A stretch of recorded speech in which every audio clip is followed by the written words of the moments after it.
We are live, Pierre. Hockey Nation fans, welcome back to another special edition of the Hockey Nation Live Show. This is your coach, Coach Frenchy, back in the booth for another great show. And today we have to go not West Coast, but we have to stop at the Texas because that's where is our co-host, Michael DiVillano. How you doing, Pierre? We had an exciting day yesterday in the Yeah, a lot of things happen around the league again, like this weekend, and the situation in Vancouver is getting worse, and a couple of teams fall apart. Another team step up, and a couple of players get a lot of milestones this weekend. Great to see that, and we have now most of the game are about 35, 37, 38 game right now. So we have another stretch to hit maybe the 40 for most of the team. That's maybe separate right now the bottom really like the one really not going to make the playoff and the one at the top. So and then wake up Monday morning, see the Florida Panthers first place, and to be there, it just shocked my head, to be honest with you. It's Good. amazing what they accomplished. Six straight W. They won the 4 game at home, and now they are going to be on the road for the next 6 game. I will be interesting. But again, it's a lot of things happening during the weekend, a couple of days, and we're going to go through this today. And that's what's happening. Anything you want to add before I give you a couple of news? Not really. I mean, there's obviously some topics, but yeah, it's interesting. Tampa's actually not been playing great lately, and then the backup goalie situation is a big problem, obviously. So we'll get to that. But Florida, Yep. I mean, single-digit losses still, Pierre. Like 26, 9-4. Who would have ever thought that they'd be playing at 7-18? Especially after we were like, hey, they lost Hoffman, they lost Dadonov. What are they going to do? I Yep. think we got our answer. Yeah, and imagine they win. They lost the first 2 game without Barkov, and after that they won without him and with him. They lost Orvis. They win. They lost Aaron Egbert. They didn't last yet. So you can see that strong team of. It's all about a mindset. I think Yeah, last they're a night much more resilient team. Huberto have a great comments about that where he said I play here for about 8 years. I believe he's now 8 years, and he said, "We we we don't care. We just have a good time in the locker room." And Up I think until that's now. that's maybe the right things to do, right? You Um, mean now they have a good time in the locker room? yeah, they have a good time. They smile. They have fun. It's more fun when you win, but it's fun Yeah. to be a part around that, right? So You don't for have to them, I read think the that's a world. great way to see that. So we'll see what happening. But I'm going to give you a couple of things happening this weekend. Have a lot to be honest with you, and I have a one player I want you to figure out that. Um, let's start right away. I don't want to talk about Arizona yet, but Doug Hamilton scored his 100 goal this weekend, Michael, and 588 game. You have 329 point, plus 64, and and when I see that, I was said, "Wow, he was with the Boston Bruins." Imagine Calgary. now if you have him. They don't like him. Pierre, they don't like He's 6'6", Michael, 225. he's so listen, I've talked to NHL scouts and I knew his coaches in junior. He's not a bad kid. He's different. He's like an academic type kid, and he's not a kid anymore. I think it's just, he was not one of the boys necessarily. It's like the guys would want to go out and he would want to go home and rest, or he'd want to go study. And I think there's just something there where it was a hard time for him to fit into the dressing room. So I don't know if that's better in Carolina, because even in Carolina, there was talk of trading him. Even in Calgary, why would Calgary move the guy? Because they trade him for Boston to Calgary, right? I know. He's never fit the way a normal player would fit, but he's a very good player. And I think when you look at him and you see this kid's 6'5", he can skate, but he's not physically aggressive in their mind. It's like, oh, he should be killing guys. He should be a Norris Trophy candidate, right? And I think that, that kind of worked against him too. It's just strange. But he's a very good player, Pierre. Like, if you look on paper, you're like, God, the guy's 15 goals a year. He's getting 45, 50 points. And now he's above that. So I don't know. Hopefully he's fit in. Is he an unrestricted free agent coming up, or is he re-signed? Yes, he's a UFA. So, I mean, it's going to be very interesting to see what Carolina does. I mean, both part that I think both part does not want to split each other. I think they need each other. I think Hamilton and you know what? More you talk like this, you remind me, and I may be wrong right now. Do you remember the pitcher from the Kansas City Royals? Saberhagen or that Greinke or the left-handed Zach Greinke or something like that. He got a lot of success after that, but again, he was the guy he was not around the people. He was different. He don't want to talk media. He was quiet, but again, he's like different kind of person like this. He remind me a little bit, and they have players like that, and I feel like I point to you. Sometimes players don't need to be a big city hockey. They would perform better at a small market, and they feel better at that kind of maybe league, right?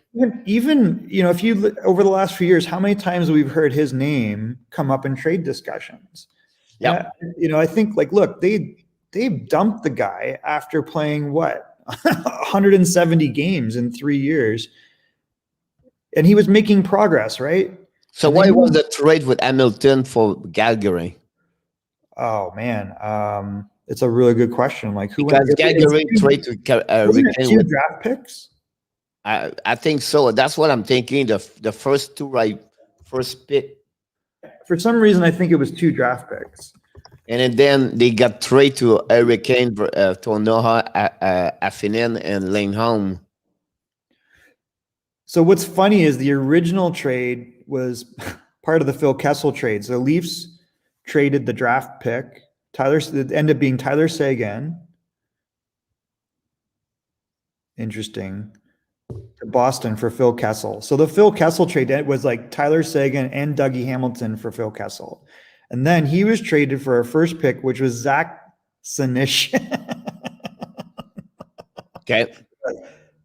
I mean, so first of all, they skipped over in this draft Matthew Barzal, right? So they had 3 picks in the 2015 draft Boston. They picked Senyshyn, Zobril, and they picked DeBrusk. So that was, and they in each case they missed out on Matthew Barzal, who went shortly after. They had he's not the first team, right? But you think of. I thought for sure when I was like, oh, they're going to take Matthew Barzal. Everybody thought they're going to take Matthew Barzal. And then they went off the board. This guy will never play in the NHL. Forsbacka Karlsson probably won't be back. And Lauzon, we know, is an everyday regular. So that's not so bad. One of these guys panned out. Okay, then they traded him with Adam Fox and Michael Ferland for Noah Hanfin and Lindholm. So this has worked out very well for Calgary because Hanfin's the top 4 for them. And Lindholm has blossomed into a top 3. So it worked out. But, Adam Fox never signs with Carolina, goes to the Rangers. So it's basically Michael Ferland and Hug Hamilton for Hanifin, Lindholm. So not horrible. Yeah. That's actually a pretty good deal. And I think that was a Brian Burke deal. Yep. So he usually doesn't do bad in his trades. I'm pretty sure that he was there when Trevelyan made that deal. So another player's reached his 200 game is Anthony Cirelli. He has 115 point, Michael, and 200 game. And, I'm surprised, he play 18 minutes per game now. I mean, listen, he does a lot of stuff from away from the puck, Joe Cirella. Wrong guy. Anthony.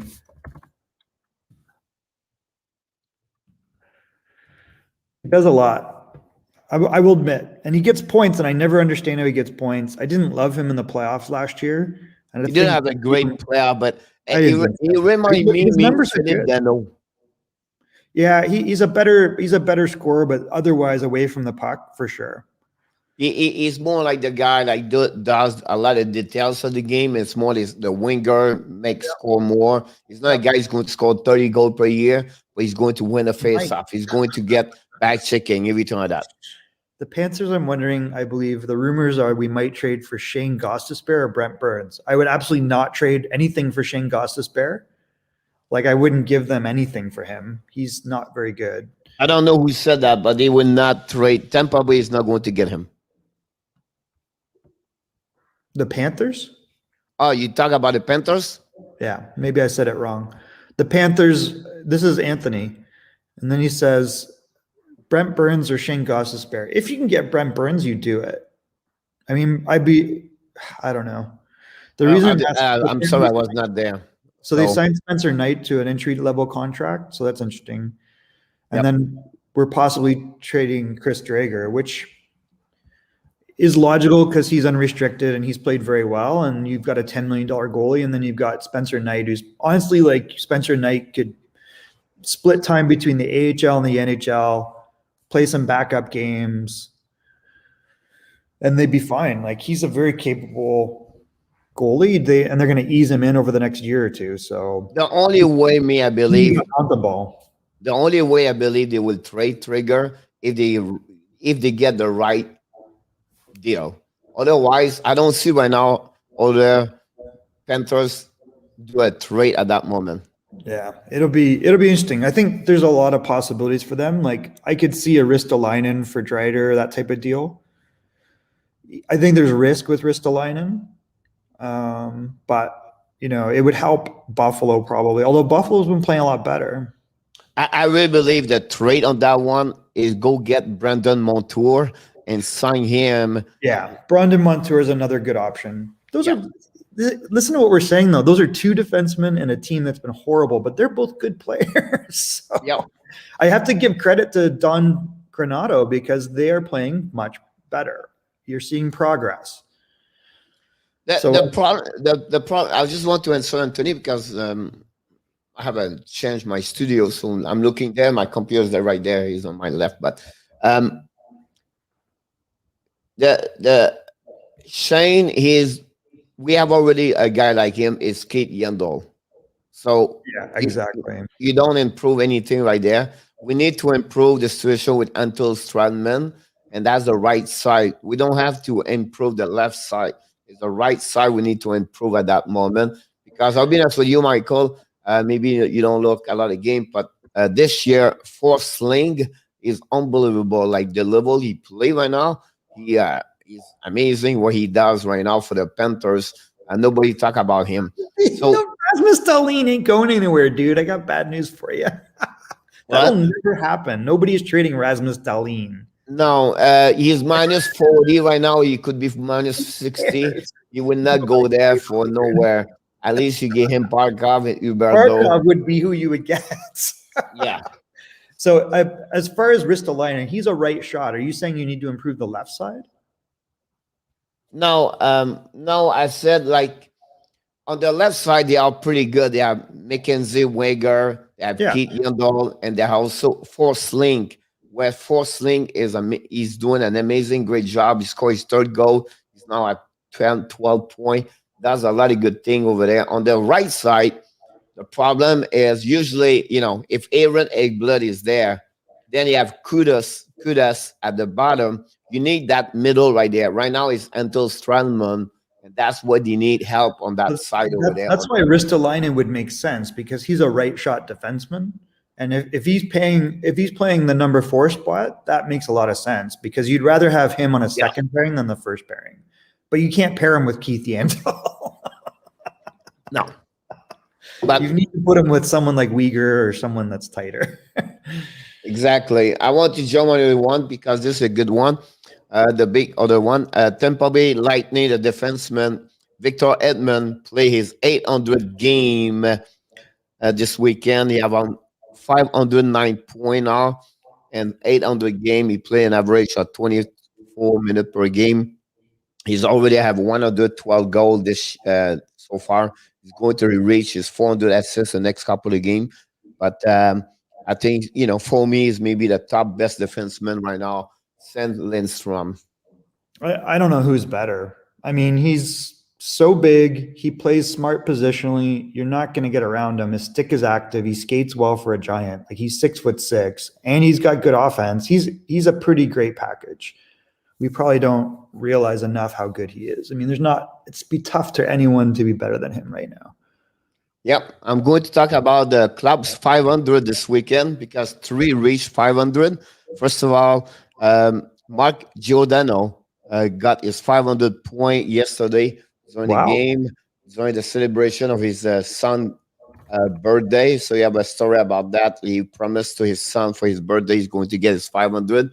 That's happening for him. That David Krejcik got his 500 assists this weekend, and also Brent Burns reached also his 500 assists. Amazing me. He had 500 assists, this guy. Yeah, especially like the way he started his career. Like I feel like there's 2 careers for Brent Burns because he was, they were kind of messing around with him as a forward, and it was just, a lot. The Minnesota situation was strange, but he's played a long time. Most of his offense has come since he's gone to San Jose. I mean, they really did up over there. Yeah, and even he played on forward. Like if you think about it, it's like he was a forward. Like what? Now, I'm just going to put him on D. And I think it was Dan Boyle they let go, wasn't it? They're like, we're going to move on from Dan Boyle, and we're going to make him our number 1 D. And you're like, what? And then they trade Boyd to Rangers. Yeah, which ended up being a great move. I mean, he was at the end of his career there. Yep. So you can see, like, he's had his biggest numbers maybe as a D. It's crazy. Interesting story. And then Giordano hasn't even played 1,000 games and he gets 500 points. So that's a pretty good career for Giordano. Like 500 points in 593 games is. Plus he's a captain. Plus he showed leadership. Plus he's a great teammate. So it's a really good professional job. I want to point this out, Pierre. He left. So if you look, he went to Russia for a year because they didn't want him. And if you look at the year before, this was when Jim Playfair was the coach. They had Dion Phaneuf, Roman Hamrlik, Robin Regier, and Giordano was kind of down here. And they really thought, this guy's not that good. And he left. Yep. He actually went to the KHL. That's how much they didn't want him. Like, it was really weird. And then he came back and he just got better and better and better. And I feel he really hit his stride around here. So it's a great story of perseverance. He's probably one of the fittest athletes in the NHL, Pierre. Yep. Like his conditioning is elite level. So interesting. Good story for him. This weekend we have 700 game by Adam and Ricky. Wow. Anaheim Ducks. Another one where he have a lot of game with the New Jersey Devils, if you remember him, honestly. That's why he really... People, he came into the NHL and he was with New Jersey, and he came from the OHL and he was with Taylor Hall on the Windsor Spitfires, and they won the Memorial Cup, and he was kind of under the radar. He was kind of a point a game type guy, maybe a little more in the OHL. Yep. And he wasn't really thought of as a big piece to that, but he's had a very good NHL career. Yep. Philip Gruber. He has right now 11 consecutive game without losing in regulation time. He is only 1 game behind one game behind most streak with 12 is Patrick Roy and Peter Budaj. Wow. Peter Budaj's played a lot, shockingly. Yep. Anthony says, as a defensive defenseman, do you think Chara is a Hall of Famer? Yeah, he's a first ballot Hall of Famer, first of all. Second of all, if you look at his career, he had a lot of offensively productive years. So people see a guy that's 43 and he's defensive, but you look early in his year, Pierre, he was like putting up big points. You think about this guy, it was, again, it's sometimes a decision can create a lot of chaos after that. You make a bad decision, you think about 10 years after that, you say, oh my God, wish this guy, but you think about Ottawa Senator, trade him, the New York Islanders trade him, and he find his way in Boston. But if you think about, you know what I mean, like sometimes the best trade is when you never make the trade. Oh yeah, so it was an interesting. I mean, you look at him; he had 16 goals, 27 assists, and if you go back way back to this, and before that he had 16 goals, 25 assists, so he was getting offensive numbers at a Oh guy. yeah, you talk about early 2003, 4, 5, that area until Exactly. like He that's was why he was really at his prime on excellent. offensive. Well, but then he really went into his prime. Like his numbers here were a Norris Trophy calendar, and you look, he had a lot of playoff games with Boston. Yeah. So they had a lot of success with him as the leader. So yes, his numbers have dropped in the last few years, but that's because he's in the tail end of his career. But he's still effective. He understands how to use his size. And if you look at the original trades, it's kind of crazy. So the first was with Bill McCult and a first round pick that ended up being Jason Spezza for Cashin Yashin. Yep. And then he was signed as a free agent by Boston. Ottawa made the decision not to sign him. In place of who? They signed Wade Redden, who we know had some problems off the ice. That's crazy when you think about that. So Wade, and they were both very productive defensemen, but Wade had serious problems off the ice. There's a lot of stories around that. Yep. And I think it was crazy because like 2 years later, he washed out and went to the Rangers. And even when he went to the Rangers, it was like, why are you signing this guy? Because you remember that time it was also Chris Phillips. He was a part of the member quarter over there. But I think the biggest problem with Wade Redden was the stuff going on off the ice. Yeah. It was, like he had some serious issues that people weren't necessarily talking about, along with Ray Emery, were both a couple of the guys that were having problems there. I'm reading what Anthony write there, and then I'm just, I'm going to make a video today. It's almost done. Be ready for tomorrow. Hopefully I have no trade because I make 5 players going to be trade. And I really believe me, David Savard is really the fit for what Florida need. Maybe. Won't hurt. I don't know. The number 4 spot, that's what he's looking for. That's what. So I'm just going to wrap this with Anthony because nobody overlooks Zdeno Chara. Everybody knows how great Zdeno Chara is. He was a Norris Trophy winner. He's had a lot of success in the playoffs, including a Stanley Cup. And he continues to play at an age where most people are, done by a long shot. And as for Yager coming back, he's not coming back. Yager's done. No, he still score over there. And is it Dano? Cladno. When I talk about Zdeno Chara, I'm thinking more about Larry Robinson. That's why I qualify him, like the Larry Robinson area. Big guy, strong man, respect for the rest of the league. Everybody respect him. Everybody knows. You know what I mean? Because I cannot qualify Chara with Lindros. It's two completely different players. Chelios, difference also. And I think Larry Robinson, the time he played with Montreal after that, Los Angeles, he was the kind that Chara was in the league. Well, I think because of the size, he's a giant even compared to Larry, who was a big man. Lidstrom. That time with Larry play, you have a lot of he kept playing. It was small player compared. Exactly. Yeah. Now, and right? He kept playing, right? Like he had this very offensively productive years, and then he goes to Los Angeles, and he was a big part of that team, even though he was past his prime. So I think it's a good comparison to Larry Robinson. Yep. Oh yeah. And then Chris Chelios, though, frankly, has a lot in common with Chara, where he kept playing into his 50s. And it was about conditioning. Like Chris Chelios and Rick Tocchet were.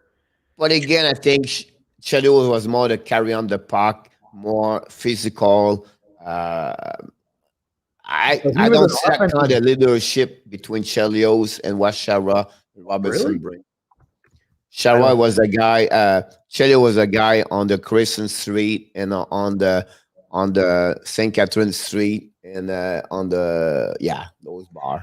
Chris Chelios was a pioneer as far as off-ice conditioning. And I realized that he partied maybe, but particularly when he went to Detroit, like his off-ice conditioning he set the precedent along with Gary Roberts and Rick Tocchet for this is how you train off ice to keep playing well past a certain level. And if you look early in his career, he was a much bigger offensive producer, traded as part of the, for Denny Savard. And he had great years here, like where he's getting 60 points, 70 points, 60 points, 70 points, right? So he was a big time offensive producer. And look at how long he played up to that point. And then he kept playing. And in Detroit, like he was known as a really good leader for them. It really changed Michael when he got the maturity in Chicago. Yeah. That's why he really changed completely, because before that, Montreal, he was produced, but he was on party 5 nights every night. That definitely changed, like I think, he was after that, the family, the kids, everything like that. But at the beginning, it was, it was a wow. Yeah. I want to mention this. I have 3 more things before we jump, because I want you, maybe know him, and I want to know more. The Colorado Avalanche signed a player this weekend. Nobody really talk about him. Sampo Ranta. He signed a 3 years contract, entry-level contract, starting in 2021. He's 20 years old. He was a 3rd-round pick, and in 2018, looked like he's a Finland guy, honestly. But I don't know if you know him. He played 31 games, and he have 31 points this year. But again, I just mentioned, if you know him, like Sampo. Yeah, I don't know him too much. I know he played in the USHL, and then he went and played for Minnesota. So he's always intended to play in North America. I didn't think he was like a big offensive guy, but I guess he did. I'm just looking at his numbers at Minnesota. He had good numbers at Minnesota the last year. And he played for the World Junior team at the under 18s, and then at the World Junior Championship. I don't know much about him, honestly, other than that. I don't know if I've ever seen this guy play. Okay. Two players on the waiver yesterday. We're going to do this in the next 30 minutes. What's happening? Luke Johnson for the Minnesota, and Jacob Delarose for the St. Louis Blues. Before we jump everywhere, 2 things I want to mention to you is I want to talk about one thing. It's about the situation with Vancouver Canucks. If you have anything, and we want to talk about this a little bit before we jump around the league, everything. I don't know what's going on. I mean, I don't know if it's just, are people actually sick? Yeah. So we have now 20 people. Some of them really sick. Some have to request doctor, everything like that. My point to you, and when I announced this today, my prediction, they're not going to finish. Their season is over. You think they're done? Yeah, they're not going to come back. Too many problems. Some players are really, really at the point they have to be a doctor went to their house the night to helping the players. So you think that they're just not going to play again? No. I would be very shocked they come back. They're supposed to go back tomorrow. The April 8th is when, like Thursday. But I believe they will not be ready enough to get there. There's some players. They have like the 3/4. The lineup is out. They have 18 players right now, plus 3 per assistant coach or coach. They have 20 right now on the staff, plus the staff, 20 people. And, that's crazy. They did not mention too much, but what I heard from, it's fun when you watch a lot of game on the hockey night and we talk that like Feldman, Chris Johnson, and Savard, really everything. They talk more, and then they mention about the fact they did not mention name, but he said a couple of players are really, really sick. So some have a variant, everything like that. So I think and the good things about that situation is really bad thing, be honest with you. See, they are out of the playoff. They only have 15 games to go. And I think, at the end of the day, that will not change a lot the situation for them to come back, and just because they have to play. So it will be interesting how the league going to deal with that situation. But my video last night for all the news around the league was, is it the end of the Vancouver Canucks? And I believe that's the end for me. I believe they will not come back because it's too serious, first of all. Secondly, it touched a lot of players. It's not like only 1 or 2. And, if you make the case of Minnesota, Colorado, Philadelphia, Buffalo, Washington. I can go like, Dallas at the beginning of the year. And I think Carolina got this too, but there are not many players was sick really, right? Not like them where they have not only like Montreal, they got only Armia, he's still on the protocol list, but other him, the rest of the team was fine. And Vancouver, it's everybody, and you have many of them are really, really sick. So that's showing the dynamic of this. That's crazy. Yeah. So we wish the best for everybody on that situation, but I think that's something, just sad to see that. And that's conclude everything. My next news is we're going to talk about one specific game. So that's pretty much around the NHL league, everybody. So we deserve a great. You deserve this, Michael, this morning. So Detroit got a freebie yesterday. Look, I watched the game, most of the game, not all the part of the game, but Mr. Gibson, he have a lot of things to learn because he was not great. Honestly, yeah, he's a career AHLer. I mean, he played in the Quebec League, right? I think you described really well. That you can see he was not the quality performance in NHL at all. Detroit take advantage of this, but I would tell you, right, I don't want to give too much credit for Tampa. They did not play well because I'll be honest with you, Detroit played a good game. They played 2 solid game. Yeah. And I've been honest with you, they play all week solid game in Florida. To be honest with you, unfortunately, they got maybe 1 point all week, but today, I mean, I think legitimately, if you look at their March, it's, if you're a Detroit fan, it's fairly positive news, I think. Although, I'm still baffled about the Svechnikov thing, and I can't figure this out because the guy comes up and he gets points every time, Pierre. It just doesn't. I would not be too about this because I think it's more about the taxi squad, everything like that. You know what I mean? I don't get it. Like he's shown he can play every day in the NHL, so let him play. Well, they let them play. Honestly, this weekend, Rasmussen play a lot. Just Rasmussen's coming around right? Games. I'm sorry. Rasmussen's looked very good. Yep, I like him a lot. He's just a big man that goes to the net. He skates much better than he did before, and I think he's showing that his hands are going to pay off at some point. He has very good hands, Pierre. Always has. Yep. I think he's just going to get better and better. Great year by Philip Roenick. I mean, Roenick's been excellent. Mantha's kind of improved. Jews was a great pickup. Christian Jews, excellent. So I don't know. I just want to mention because we got, I'm getting like Twitter, everybody right now. Seravelli and also Dreger of TSN mentioned the cannot not going to return at least for a minimum of 2 weeks, and they cannot imagine how they can finish the 56 game.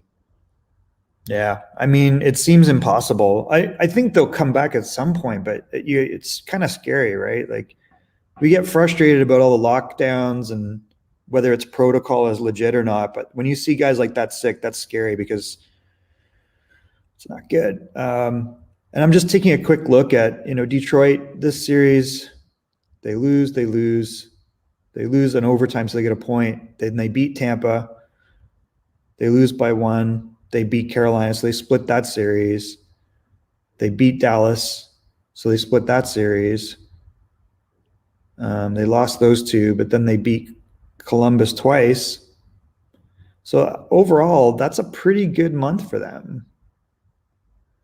So pretty, I think if you're a Detroit fan, it's progress. And I think there's obviously a plan there, which is nice to see.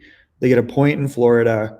They lose by 1, and then they win here. So they've started the month out very similar. They got 3 points in 3 games. Yep. Good news for them. And I think the progress of guys like Rasmussen, I still want to see more from Zadina. On the ice, he looks really good. I'm just waiting for him to break out in the goal scoring department. I feel like maybe he's passing too much, but what a great playmaker he is. Like, who was like focused on that when they drafted him?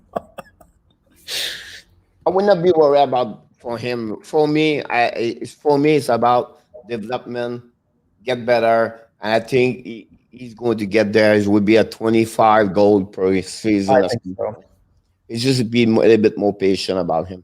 Yeah, for sure. He's exciting to watch, though. Like, you look at the high hockey IQ, and we talked about it before. He needs guys to play with that are at that level. Right now, they kind of don't have that. Look at Adam Ernie. Like, Adam Ernie is a very big surprise this year, Pierre. He's got 9 goals now. Well, I'm sorry? Adam Ernie, who came over last year from Tampa, and then I was surprised they re-signed him.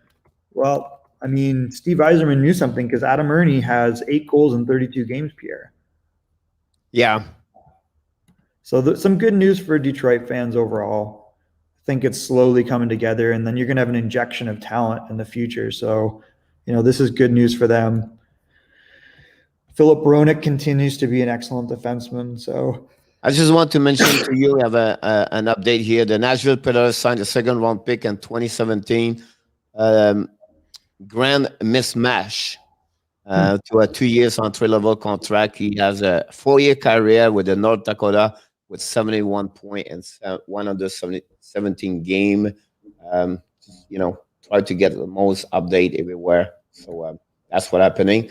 And let's move on for the rest of the show about what happening a little bit, the game this weekend. And let's run through them. Rapilo. So Washington toughs it out. Devils, unfortunately, don't get a point. That was a real good game, Pierre, though. Washington has been kind of struggling a little bit lately, and they managed to squeak one out in New Jersey or with New Jersey.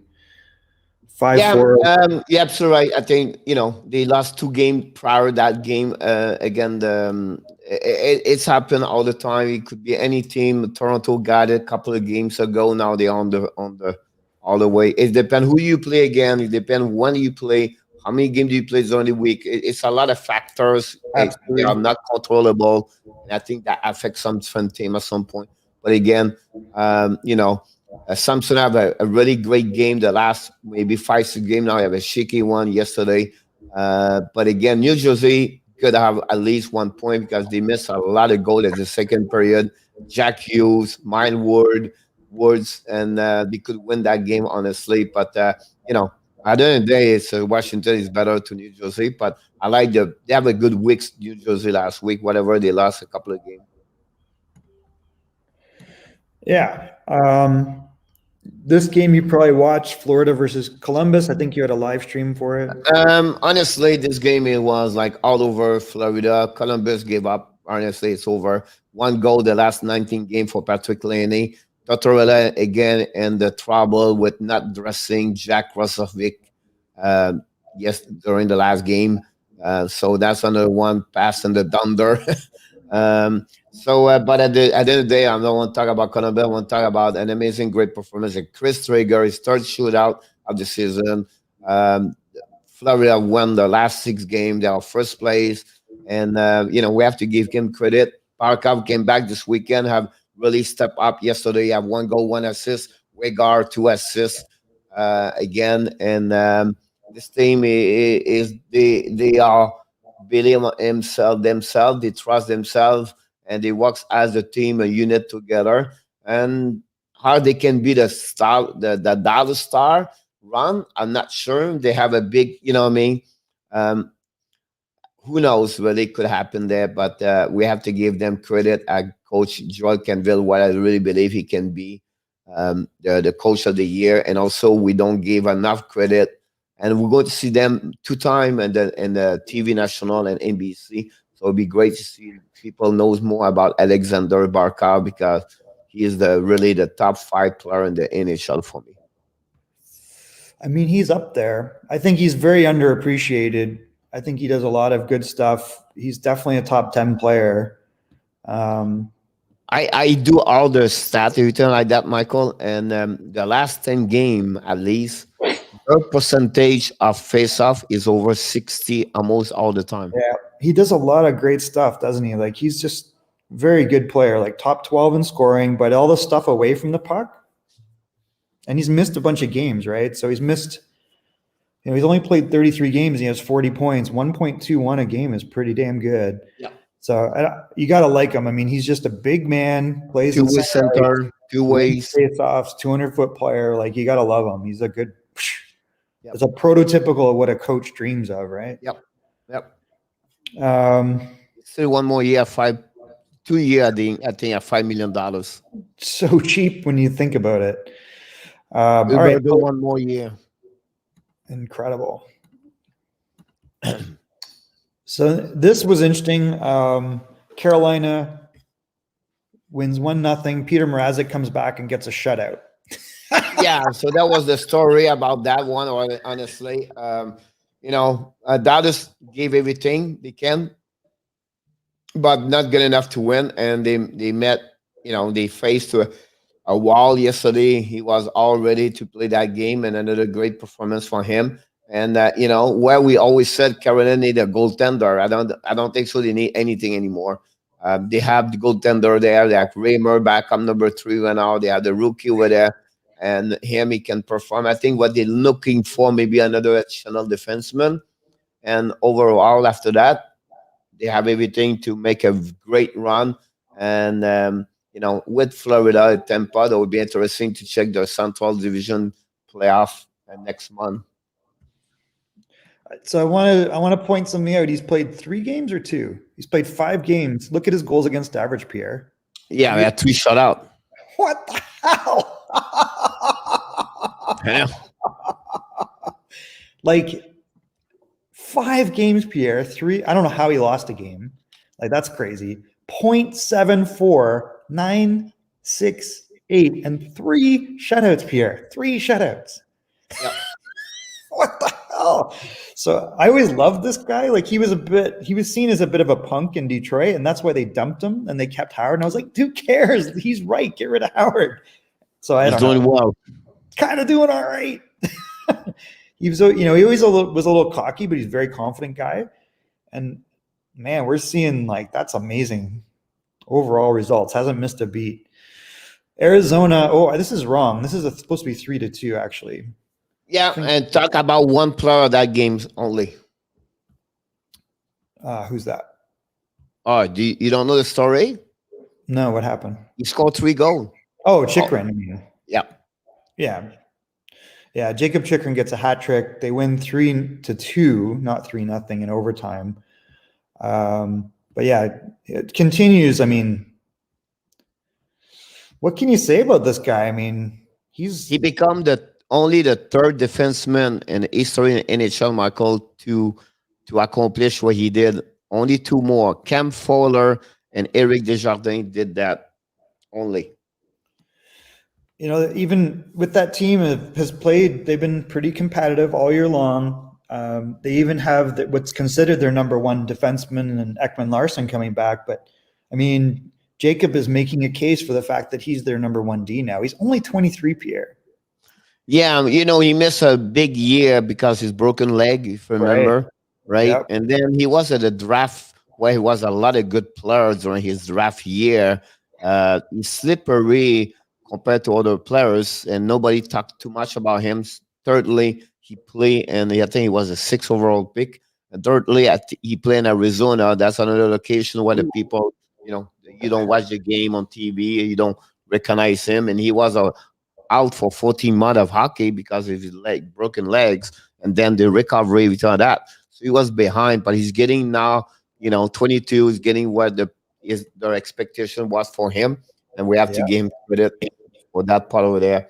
I really believe he was 6th overall pick, but I could be wrong. No, he went 15th or 18th. Really?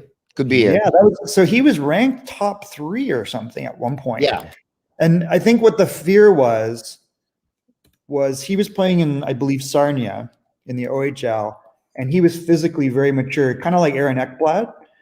And the feeling was, he's not that good. He doesn't do a lot of good things. And he went 16th overall. So he was originally, he fell a lot. So this is the Austin Matthews. I mean, this is a great draft overall. But you see, Yuo Levy jumped ahead of him. Sergachev went ahead of him. So you see some of the D. Jake Bean went ahead of him. And Charlie McAvoy has panned out. But for him to drop down here, I mean, obviously they misjudged him because originally he was supposed to be picked up in the top 5. So if Vancouver picked him, it would have been probably good. You know, you have a lot of good players over there to jump on it. You know what I mean? Like, it was a big draft. He's shown he's definitely as good as almost anyone there. Like, obviously McAvoy and Sergachev, but they're not much better than him, if at all. Yep. This was another interesting game, Toronto versus Calgary. Calgary continues to slide, as I kind of thought this was going to start adding up. It was a good game. I watched the game. It was 2-2 until the middle of the third period, I believe, and then you have 2 goals back-to-back. Matthews score. Good performance of Riddish and for the net. But again, the Michael Hutchinson get another W for them. You're losing to a third-string goalie guy that's an AHL goalie. So, I mean, Galchenyuk scored, so that was interesting. Do you think he's fitting in Toronto now? Well, someone bring this to me this morning while I saw this on Twitter, and he was like, "Oh, you see now he represent what he was." Wait a minute! Like, he played 6 games with Toronto. Relax. Yeah, it's what you can do on 30 games before you consider this. But many factors. It could be more mature. Secondly, he realized that's his last chance. Thirdly, he played with good players. He's playing very good players. You know what I mean? Like, yep. Interesting. Calgary, I mean, I think they're done, right? Yep. Yeah. Last only won the last 8 games. So I'm not really surprised, to be honest with you. I think they've gotten worse, as I kind of figured they might. 3 losses in a row. I mean, not going to happen. Vancouver looks like they're done. So this might be good news for Montreal. Yep. And I think interesting stories to me. Buffalo, they win a game, so they've been playing pretty well, Pierre. They got 3. They got at minimum 1 point the last 3 games. Yeah. So all good. The other guy I wanted to mention was so you see they beat the Rangers, they lose in overtime to the Rangers, so there's 3 points there. They beat Philadelphia, so they've won 2 games now, Pierre, in the last 3. And they and I think they lost. They have 4 points, I believe, because they tie up. They lose against Ottawa, I believe. Is it not Philadelphia? Well, okay, so they lost in overtime to Philadelphia, so they got their first point. Then they beat Philadelphia. Yeah. Then they lost in overtime to the Rangers, and then they beat the Rangers. So that's 4 points in 4 games. So good progress for them. Congrats to Don Granato, because that's very positive. The one guy I wanted to mention was Middlestad, because Middlestad's been getting some points. So if this guy can start getting on the board, he's got 2 goals his last 5 games. He's got 3 points in 5 games, and he's getting more ice time and opportunity. He's been playing second line center minutes and power play. So if this guy pans out, Pierre, to be even a 20-goal scorer, that's a big win for Buffalo. Yep. I agree with you. I think, one story nobody talked, but they talked about this to him this morning. It was the fact like one Granato show up over there. He said, at 5 years old, I got a crash accident. I almost died. Granato. He told them that story. And he said, if you're thinking 18 game is the end of the world, you're in the wrong place. So don't never talk to me about 18 game we lose right now. Because that's nothing in life. Good for him. That's a great story. That's and that, you know what I mean? So it's good for him to mention that, see the perspective about how you see 18 game. And I think it was right. And then you can see a couple more smile. But, I think it come also for me when at the same time, the last 6-7 game, it's one Linus Ullmark came back from his injury. So I not said because of him, but the fact he came back in the lineup, more solid performance for Ullmark, because I can give you that one here. I can give you the stat. But if you think about the worst goalie right now in NHL, it's Carter Hutton for the Buffalo. In 6 games, he have a 3.80, save percentage 8.72. So I mean, it definitely that gives you helps an having idea about Ulmark. So there was an offside question about the all-time winningest face-off guy. It's Yannick Perreault, which I guessed. Zenon Konopka shockingly is up there. And who's number 3? Rod Brindamore and Manny Malhotra. Is there any coincidence that all 3 of these guys are coaches, 2 in the NHL, and then Yannick's been coaching the Chicago Young Americans. He's got kids coming up there that are, well, Jacob got drafted, and then there's another son that's from Chicago Young Americans. Yeah. Bergeron's up there. Interesting. Let's jump in for the end of the show. I think we did all the game yesterday, right? Yep, we're done. All right, let's jump about what's going on tonight. Let's take a look here. I don't know why I'm having problems. We have 7 games tonight. Honestly, 7 o'clock. We have 3 games. Philadelphia again, Boston Bruins. Big game for both teams. They're chasing, Philadelphia chase the Boston. Boston wants to stay in the contender of the playoffs, so that'll be a very interesting team. Rasky's out. Carlo now is out for a couple of weeks now. He's a week to week, so they don't have Carlo. So it'll be interesting about that. Come back with 7 goals, or maybe make them a little bit more confidence and momentum for them. Philadelphia, honestly, start with the goaltender. So unfortunately, that's the story. You need to turn that. So is Carter Hart coming back? He played, I believe, this weekend. No, did he play this weekend? I didn't even see. I think he played Saturday. Let's look. Sunday. So they played Saturday, right? Yeah, that's what I believe. I thought they sat him against the Islanders. No, so that's not horrible. I mean, he lost an OT 3-2, I believe. So that's not so bad. That's better. It's a start if that's who played. I didn't even watch that game.